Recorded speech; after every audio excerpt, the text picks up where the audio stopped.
भक्ति की वाणियां चल रही हैं।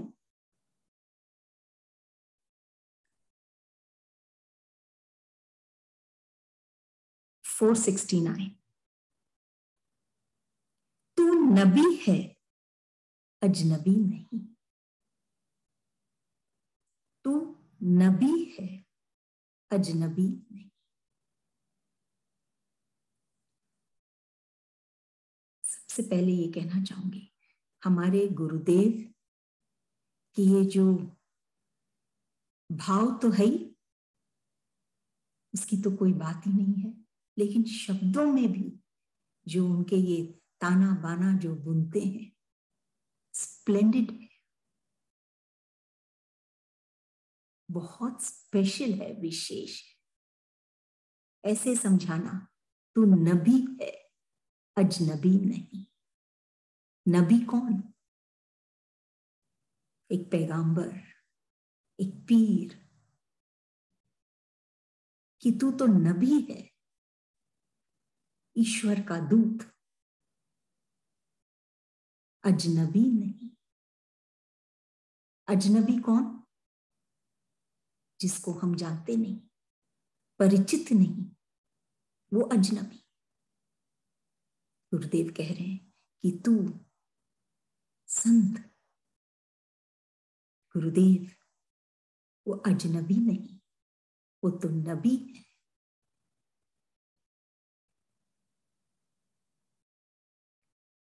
वो तो एक पैगंबर है। ईश्वर की बातें, ईश्वर का भाव, ईश्वर का प्रेम, ईश्वर का साम्राज्य हमारे बीच फैलाने, हमारे भीतर सजाने आए। ऐसे हैं वो, अजनबी नहीं। ऊपर से दिखते हैं सबके जैसे,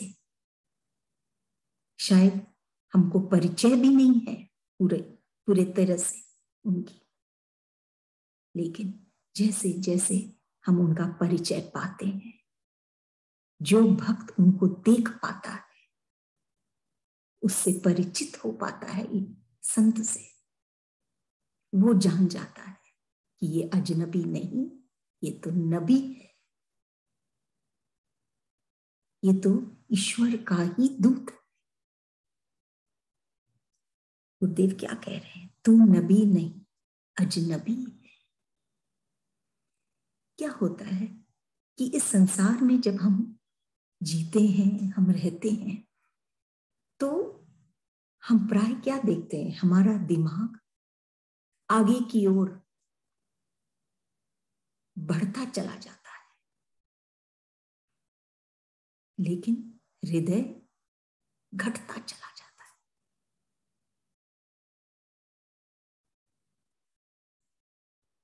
स्थूल में हम बढ़ते जाते हैं, दिमाग से हम बढ़ते जाते हैं, लेकिन हृदय से हम घटते चले जाते हैं।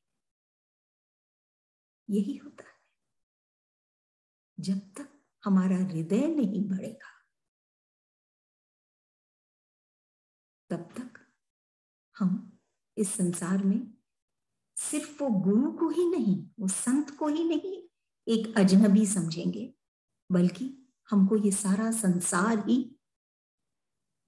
बेरुखी से छाई हुई दिखाई देगी। वो आनंद, वो मौज, वो सुंदरता, वो सुकून हम कुछ नहीं पाएंगे। दिमाग तो तेजी से बढ़ रही है, लेकिन हृदय वो घटता चला जा रहा है, इतनी बेचैनी में, इतने कोलाहल में।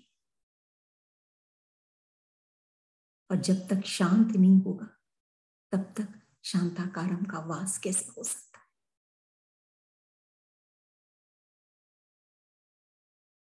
तू नबी है अजनबी नहीं। फिर संयोगवश ये संत मिलते हैं हमको, जो हमको हमारे भीतर में वो जगाते हैं ये भाव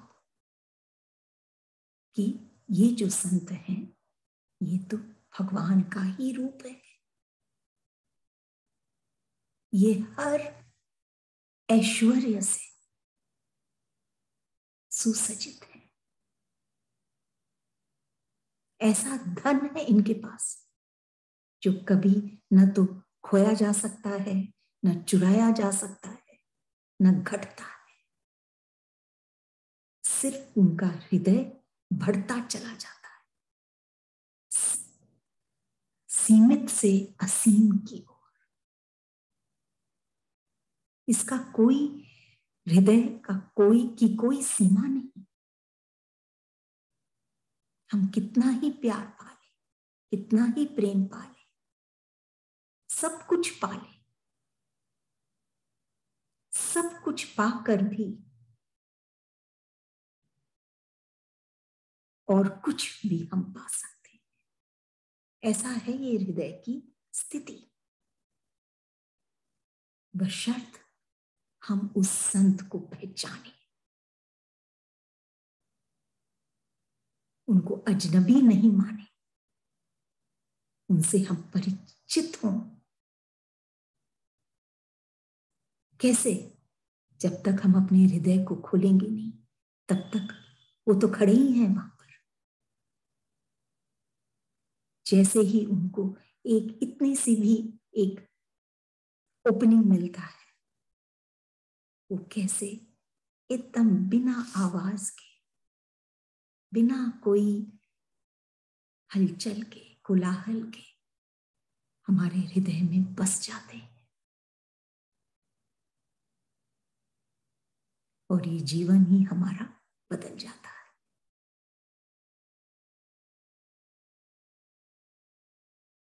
झुकाया सर जो कदमों में, देखा क्या जहां बदला, पूरा जीवन ही बदल गया। यही तो भक्ति की राह है। और तो सब कुछ हम बाद में पा ही रहे हैं। जैसे अभी चर्चा के, दिमाग तो बढ़ ही रहा है, सब कुछ हम पा ही रहे हैं। कहां हम घट रहे हैं? ये हमारी कमी को पूरी करता है अगर हम उसको पहचानते हैं। जो सच्चा धन है, असली धन है, वो तो प्रकृति में ही है। उस धन को हम क्रिएट नहीं कर सकते, बना नहीं सकते उस धन को। वो धन ऑलरेडी इस संसार में, इस प्रकृति में, स्थूल में है। हम खाली उस धन का वैल्यू ऐड कर सकते हैं। जितने रत्न है, जितने केमिकल्स हैं, जितने और हैं, बहुत कुछ है, सब कुछ ऑलरेडी है इस प्रकृति। हम सिर्फ उन चीजों की वैल्यू बढ़ा सकते हैं, ऐड कर सकते हैं। लेकिन सच्चा धन तो अभी भी प्रकृति में। ऐसे ही अगर हम भीतर की प्रकृति में जाए, हमारे भीतर की दुनिया में हम जाए, तो सच्चा धन तो वही है, ऑलरेडी है। सेम चीज है। हमको उसमें वैल्यू ऐड करना है, उसका भाव बढ़ाना है, उसकी कीमत बढ़ानी है। तब जाके ये धन सार्थक होगा। ऐसे ही स्थूल का धन, अगर कुछ है जो मूल्यवान है, तो हम उसको और ऐड करें, वैल्यू ऐड करें, तब तो सार्थक है। नहीं तो वो वेस्ट हो जाता है। तो तू नबी है, अजनबी नहीं। ये परिचय जरूरी है कि हमारे भीतर का धन, जो सच्चा धन है भीतर, वो ऑलरेडी है हमारे पास। उसमें जो भाव हम ऐड कर सकते हैं, वो तभी होगा जब हम उस संत को पहचानेंगे, उस नबी को पहचानेंगे कि वो अजनबी नहीं, वो तो ईश्वर का रूप है जो हमारे इस धन को बढ़ाने और हमको धनी बनाने आया। अगली वाणी 470, तारीफ और मेरी, मुझे तारीफ नहीं तरफदार चाहिए। तारीफ और मेरी, मुझे तारीफ नहीं तरफदार चाहिए। तारीफ, प्रशंसा, ये शब्द के उच्चारण मात्र से ही अधिकतर मनुष्य के मन में एक, क्या कहें, मन हो जाता है कि तारीफ हो, प्रशंसा हो, झुक जाता है वो इसकी तरफ स्वतः ही। बस यही तो अंतर है जो गुरुदेव इस वाणी में स्पष्ट कर रहे हैं। मनुष्य है वो अपनी तारीफ चाहता है। एक भजन गाया, भक्ति की बात भी अगर हम करें, कोई पूजा किया, पाठ और भी कुछ किया, बस तारीफ। जो भी वो लिखता है, जो भी वो बोलता है, जो भी वो करता है, वो क्या चाहता है? तारीफ चाहता है।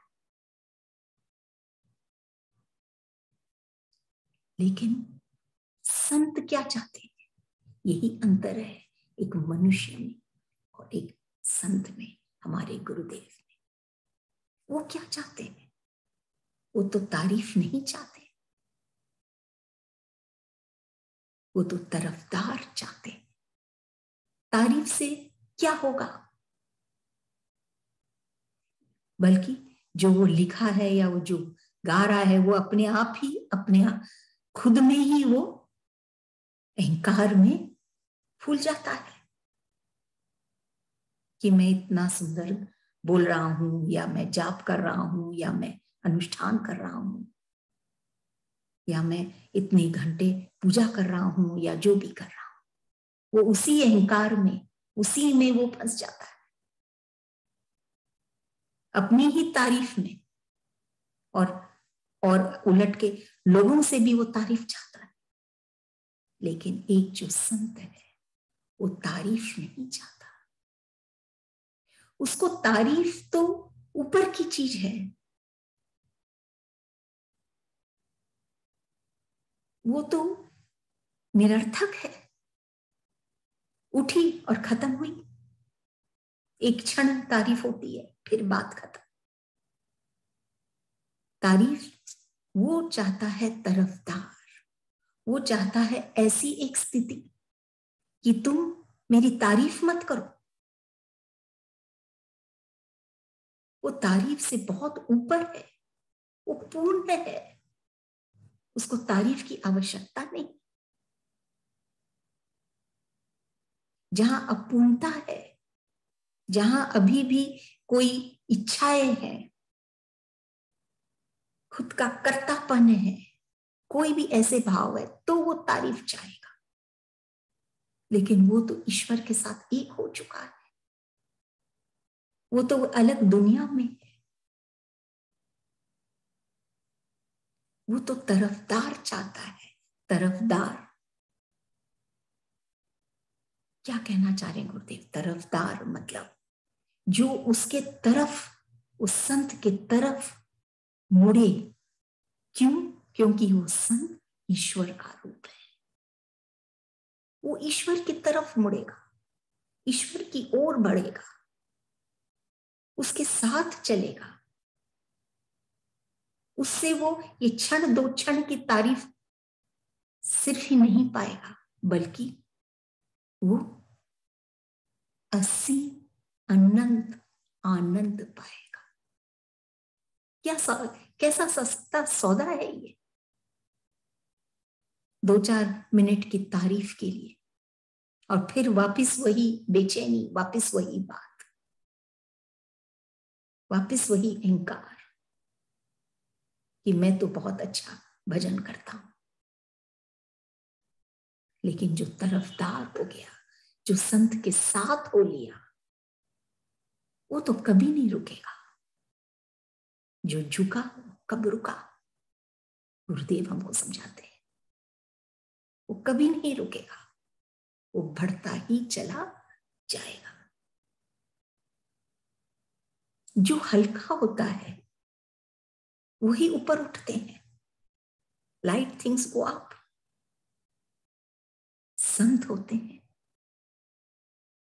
वो इतने हल्के हो जाते हैं, स्थूल का बोझ, जिम्मेवारियों का बोझ, दुख सुख की चिंताओं का बोझ,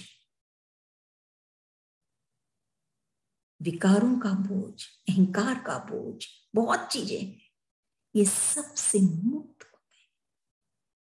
वो एकदम हल्के होते हैं, वो सत्य से जुड़ते हैं, वो एनर्जी से जुड़ते हैं। वो जो प्रकाश है, परम प्रकाश, जिससे ये पूरा ब्रह्मांड खिला हुआ है,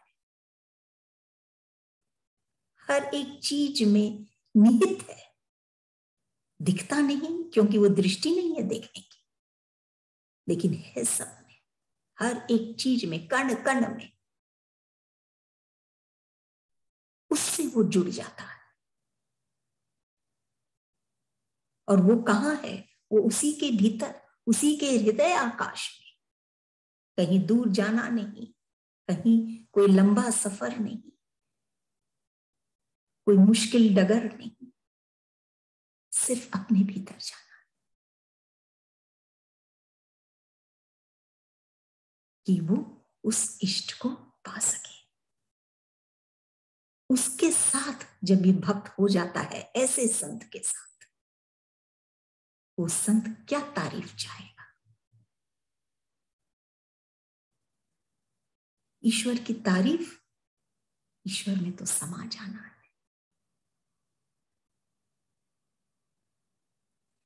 उसके वो तो तरफदार चाहता है कि तू आ इस तरफ और चल ईश्वर की ओर।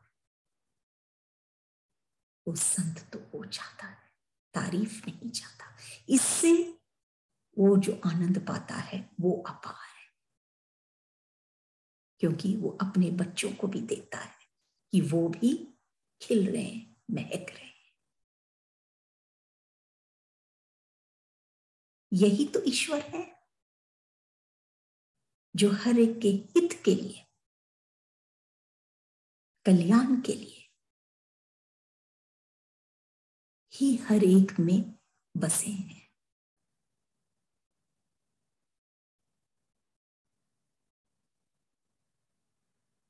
कोई अपना ही कोई बच्चा हो उसके लिए देखेगा, कोई किसी के लिए, कोई किसी के लिए। ईश्वर तो हर एक के लिए। तो तारीफ और मेरी, मुझे तारीफ नहीं, तरफदार चाहिए, ताकि उससे तुम्हारा ही कल्याण होगा।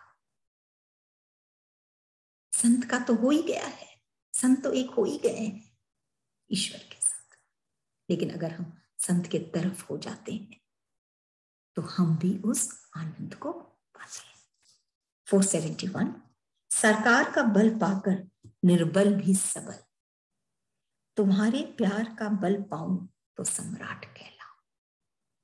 सरकार का बल पाकर निर्बल भी सबल, कि एक जो निर्बल इंसान है वो भी जब कोई सरकार का बल या कोई बल पा जाता है स्थूल की दुनिया में, किसी का, सरकार का या कोई इस तरह के कोई पावरफुल लोगों का, अगर वो बल पा जाता है तो वो भी अपने आप को सबल मानने लग जाता है। उसमें भी वो ताकत आ जाती है। बल, वाणी बल पर, बल जरूरी है।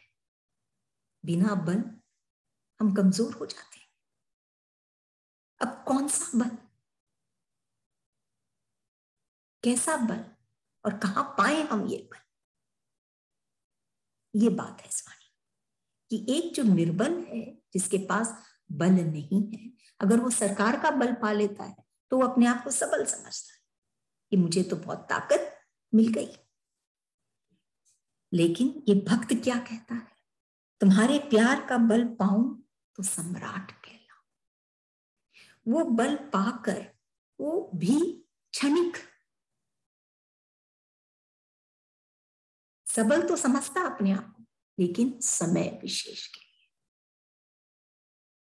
अगर एक भक्त ईश्वर का प्यार का बल पाए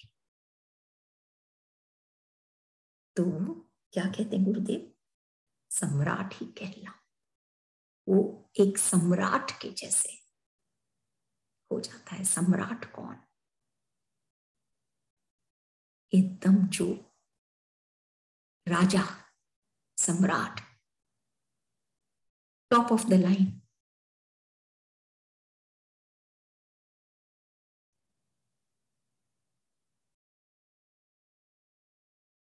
सब पर जो छा जाता है।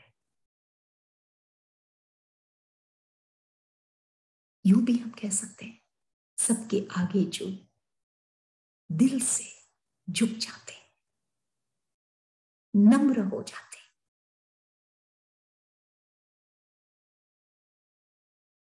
वो है सम्राट। सिर्फ धन से ही नहीं, वो है सम्राट जिसका बाहर हो सकता है बहुत धन हो, लेकिन भीतर फकीर का हो। जहां पे वो सच्चा धन बढ़ रहा है, भाव से सिंचित है, प्रेम से ओतप्रोत है, ऐसा सम्राट। ऐसा सम्राट कौन से बल से वो बनता है? प्रेम के बल से। धन के बल से भी सम्राट बन सकता है, पावर से भी सम्राट बन सकता है, धन जन। लेकिन जब प्रेम का बल वो पाता है तब वो असली सम्राट कहलाता है। प्रेम का बल। यूं तो सब चीज में बल है। जो निर्बल है उसमें भी तो बल है, अगर वो डिस्कवर करे अपने भीतर इस प्रेम के बल को। धन का बल के लिए परिश्रम करना पड़ता है, मेहनत करनी पड़ती है, बाहर से कमाया जा सकता है। लेकिन ये प्रेम का बल तो हर एक के पास है। निर्बल, सबल, बलवान, हर एक के पास। तन से बल, धन से बल, मन से बल, हर एक के पास ये प्रेम का बल है। जिसमें प्रेम कितनी सूक्ष्म है,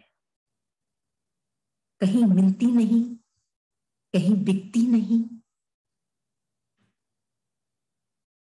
कोई रूप नहीं, लेकिन फिर भी कितना बलवान।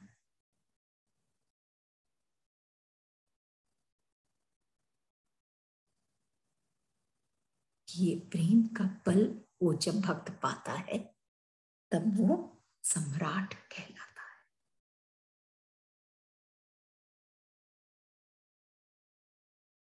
तो बल जरूरी है। कौन सा बल जरूरी है? प्रेम का बल। धन जन बल तो है, उससे वो अपने आप को सबल समझ सकता है, लेकिन समय विशेष के लिए। लेकिन ये जो प्रेम का बल है ये हर एक के पास है, निर्बल के पास भी है। ये अपने आप में ये प्रेम का बल अगर वो जागृत कर पाए, उसमें समा जाए, तब स्वतः ही जागृत होगा। तब वो अपने आप को सम्राट समझेगा। ऐसा सम्राट जिसके आगे भगवान भी झुक जाते हैं, नाचने लग जाते हैं। ऐसा सम्राट सिर्फ नाम का नहीं, भाव का, वैल्यू, कीमत, सिर्फ मूल्य नहीं, उस सम्राट का, अमूल्य, प्राइसलेस, हमेशा से रहेंगे ऐसा सम्राट।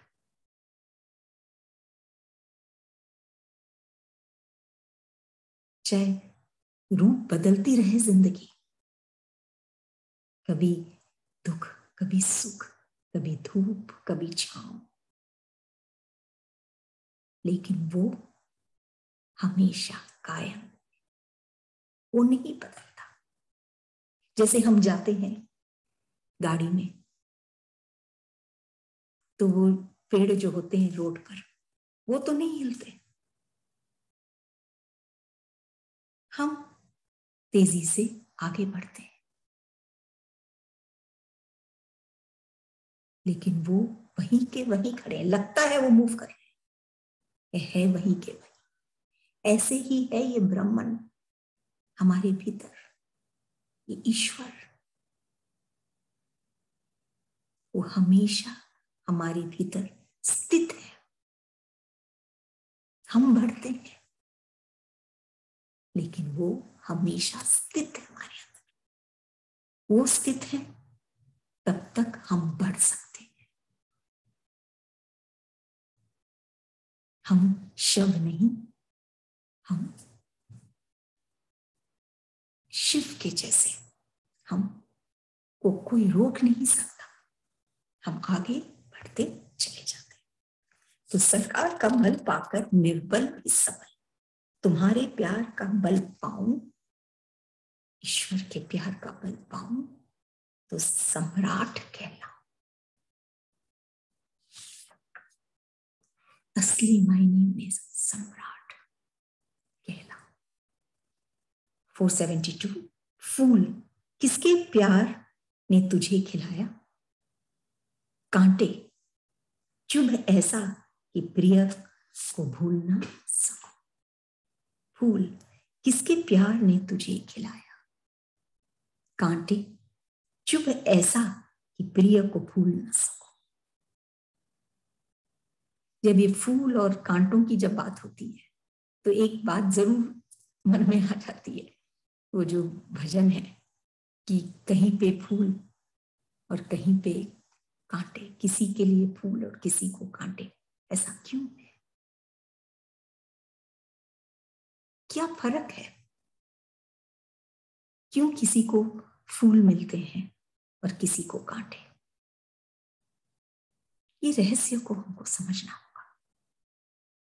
फूल हल्के फुल्के, सुंदर, महकते, रंग बिरंगे, देखने स्थूल की आंखों से ही देखने से प्रसन्नता महसूस होती है।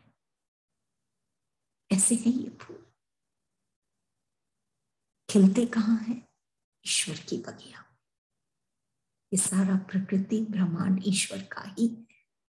अगर हम फूल भी चढ़ाते हैं ईश्वर को, तो उसी के बगिया से लेके उसी को चढ़ाते हैं। हमने तो ये फूल को खिलाया नहीं। सवाल है, फूल किसके प्यार ने तुझे खिलाया? फूल से कहा, पूछा गया है, किसके प्यार ने तुझे खिलाया? कैसे खिले हो तुम?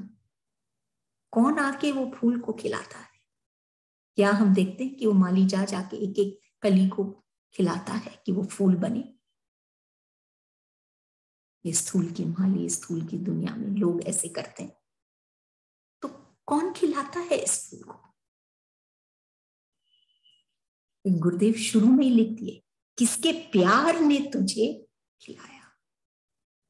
तो ये बात तो स्पष्ट है कि प्यार से ही ये फूल खिलता है। वापिस ये बात आ गई कि ये जो प्रेम है, ये जो प्यार है, ये कितना बलवान है कि उसको सम्राट बना देता है दुनिया में। और फूल को ये प्यार ही खिला सकता है। इतना बल है इस प्यार कि वो फूल को खिला सकता है। किसके प्यार ने तुझे खिलाया? अब प्यार तो खिलाया, किसके प्यार ने तुझे खिलाया? तो ये तो हम देखते ही हैं कि कोई आके, बाहर से तो हम नहीं देखते हैं किसी को कि आके उसको खिलाता है, जो उसके भीतर है उसी का ही प्यार है जो उसको खिलाता है। ईश्वर प्रभु वही है उस फूल के अंदर, उसी की शक्ति है, उसी का प्रेम का बल है जो उसे खिलाता है। अगर ये हम समझें तो हमारे भीतर भी यही फूल है और उसके भीतर भी वही ईश्वर है और उसी का ही प्यार का बल इस हमारे भीतर के हृदय रूपी कमल को या फूल को खिला सकता है। तो फूल किसके प्यार ने तुझे खिलाया? इष्ट के प्यार ने, उसके बल ने उस फूल को खिलाया। और कांटे, सेकेंड हाफ, फूल प्रसन्नता का प्रतीक, कांटे दुख चिंता अभाव का प्रतीक। उससे भी हम क्या सीखे? चुप ऐसा कि प्रिय को भूल न सको। वो भक्त की ये स्थिति है, ये धरातल है। फूल और कांटा, अगर इसका रहस्य अगर हम जान जाए तो हम जान जाएंगे कि दोनों में ही वो ईश्वर है। तभी किसी के को कांटे किसी को फूल, इसका कोई मायने नहीं है। हमारे देखने की दृष्टि कि हमको लगता है हमको तो कांटे मिले हैं, उसको फूल, या इस तरह से। वो भक्त के लिए तो वो कांटे भी, जैसे वो कहता है कि चुप ऐसा कि प्रिय को भूल न सको, कि जब तक वो कांटे, वो अभाव उसके मन में नहीं आएगा तब तक वो बोलता है कि चुप मुझे कि मैं ईश्वर को नहीं भूलूं। कैसे भी वो भक्त अपने इष्ट से जुड़ना चाहता है, कोई भी स्थिति हो, चाहे प्रसन्नता की हो, चाहे वो अभाव की हो, भाव की हो चाहे अभाव की, वो अपने इष्ट से मिलना चाहता है। तभी फूल और कांटे दोनों एक समान अगर वो देख पाए तो। ये दुनिया के लिए ये है कि इसके झोली में तो कांटे हैं और इसके झोली में फूल, लेकिन एक संत के लिए, एक भक्त के लिए कोई अंतर नहीं। अगर वो फूल जैसा उसका मन है तो उसको पता है कि वो इष्ट के प्रेम ने ही उसे खिलाया है। और अगर कांटे या कोई भी अभाव आ भी रहे हैं, स्थूल के ही नहीं, उसकी भक्ति में भी ईश्वर दूर नजर आ रहे हैं, विरह है, वियोग है, या जो भी है कांटे, तो वो बोलते हैं कि अच्छा है क्योंकि इसके चलते मैं तुझे भूलूंगा नहीं। दिन हो चाहे रात हो, फूल हो चाहे कांटे हो, भाव हो चाहे अभाव, हमको हमारे इष्ट से जुड़ना है।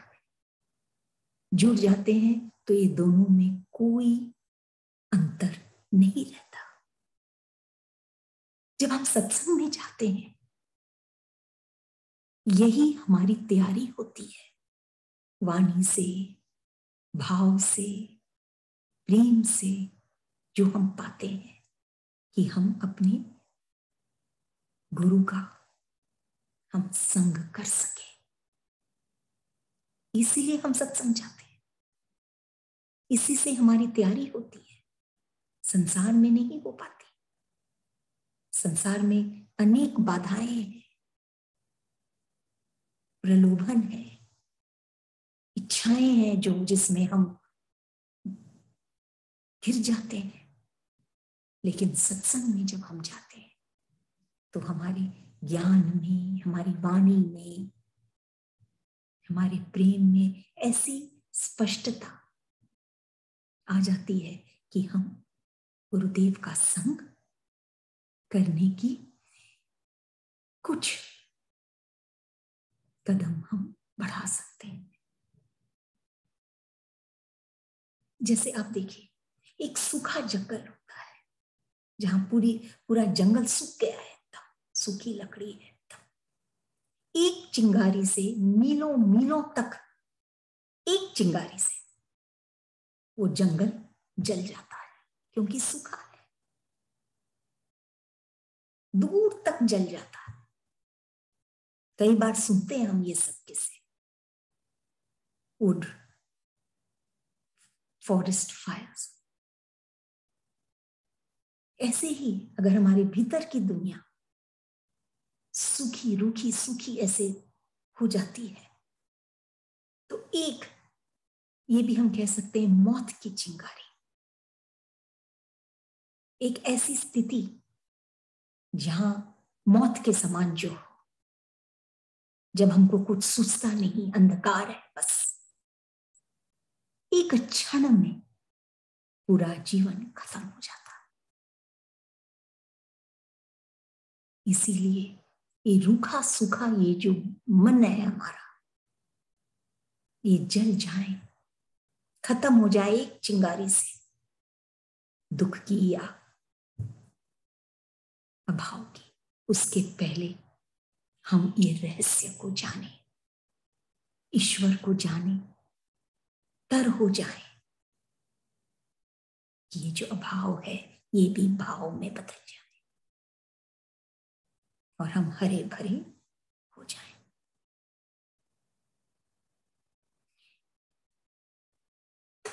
आम फल ले लीजिए आप, कोई भी, उसका अपना सीजन होता है। आम का ड्राई कहते हैं अप्रैल में, उसका सीजन है। अगर हम जनवरी में pots and pots of water भी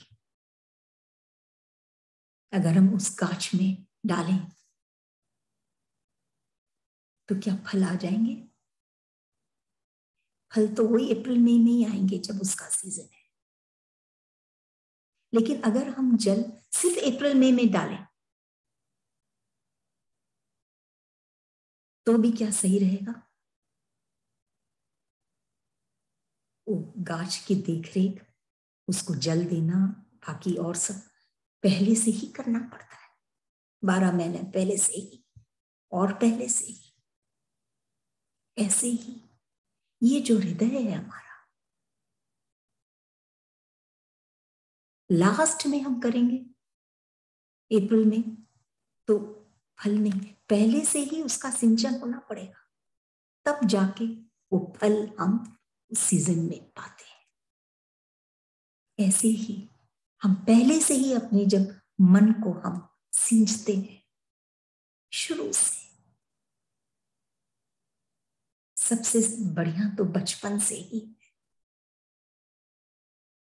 शुरू से जब हम जुड़ते हैं ईश्वर से, कहीं ना कहीं कभी कोई हमारे सामने गुरु आते हैं, कभी माता पिता, कोई भी, हम जुड़ने लग जाते हैं, हमारा सिंचन होने लग जाता है। तो ये रूखा सूखा जंगल नहीं रहता है भीतर जो जल जाता है एक कोई अभाव से, बल्कि हम सही समय पर वो फल पाते हैं जिससे हमको मधुरता और आनंद मिलता है इस जीवन। तो ये वाणी, फूल किसके प्यार ने तुझे खिलाया, फूल से जब पूछा गया किसके प्यार, उसके इष्ट के प्यार में, उसके भीतर में जो प्रेम का बल है उससे वो खिला है वो। और कांटा, उसका भाव ये है भक्त का कांटे के प्रति कि तू चुभ कि मैं ईश्वर को नहीं भूल पाऊं। इस वाणी में फूल और कांटा दोनों ही ईश्वर का ही रूप है, दोनों में ही ईश्वर है। वो दृष्टि हो देखने की, इस भाव की आंखों से जब हम देखते हैं तो हम हमेशा ईश्वर को ही पाते हैं, हर जगह, हर परिस्थिति में, हर समय।